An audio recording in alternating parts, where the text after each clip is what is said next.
আর কোন সন্ত্রাসীদেরকে পেরে উঠতে দেওয়া হবে না।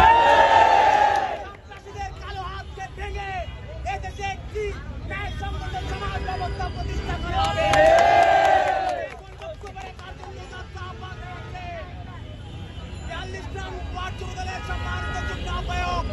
জনাব হেলাল ভাইকে তার সংক্ষিপ্ত বক্তব্য রাখা